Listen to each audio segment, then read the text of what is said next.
So, 2 years ago, I was just beginning to date Sam, and his family was telling me all about this mission called Hosanna.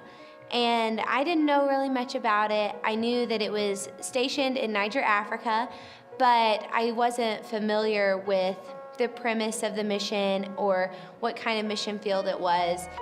I assisted the next year with the packing of the medical supplies and the sorting, and Sam's younger sister Sarah was going to go on this trip. And she was so excited, and I was getting more and more excited with her, and I just kept thinking, I need to be going.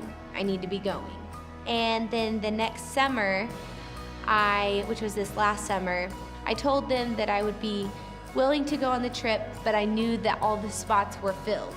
So I kind of had I was saying yes, but I still had a way out. And I just kind of started praying. And I said, God, give me a reason, give me an answer right now, because I'm really scared and I don't know if I can wait for a phone call.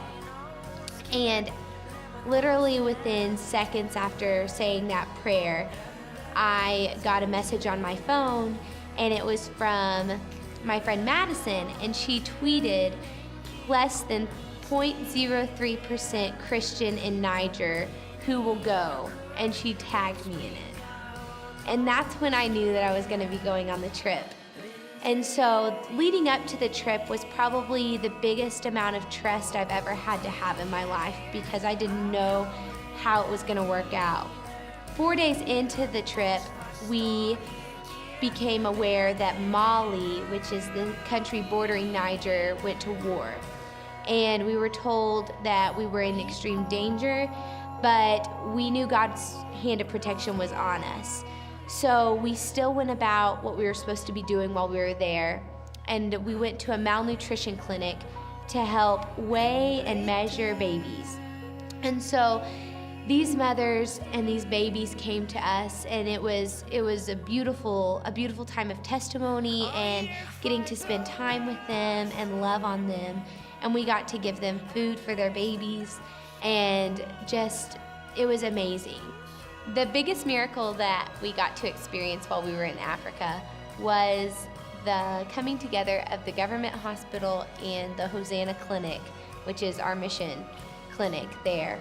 And they came together because our pediatrician was adamant about sharing a program about the golden minute, which is the first minute of life that a child breathes.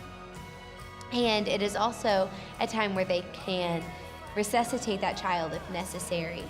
And a lot of times in Africa especially, they do not know about the abilities to bring a child back. They will just let them go. And so this was a big deal for this country. The morning that everybody went to church in Niamey, I think was probably the most discouraging time for me on the trip. I wanted to go because I wanted to see everybody worshiping the Lord, but I was too sick and we couldn't expose all the people and the children that were going to be at the church to what I had. So I had to stay home. Now, on this particular day, God had planned for me a new element of trust and a new element of obeying. He had given me the words, "When your plans are thwarted, be on lookout for me." I was definitely not thinking about looking out for what the Lord had planned for me that day, because I thought that I was just gonna be, sitting alone by myself, thinking about what I could be doing and feeling sorry for myself. Instead, God gave me an extreme joy and a realization that He was real, He was right there, He had His hand still on everything, even if I wasn't aware, and I can't wait to see what else He has in store for me from this trip.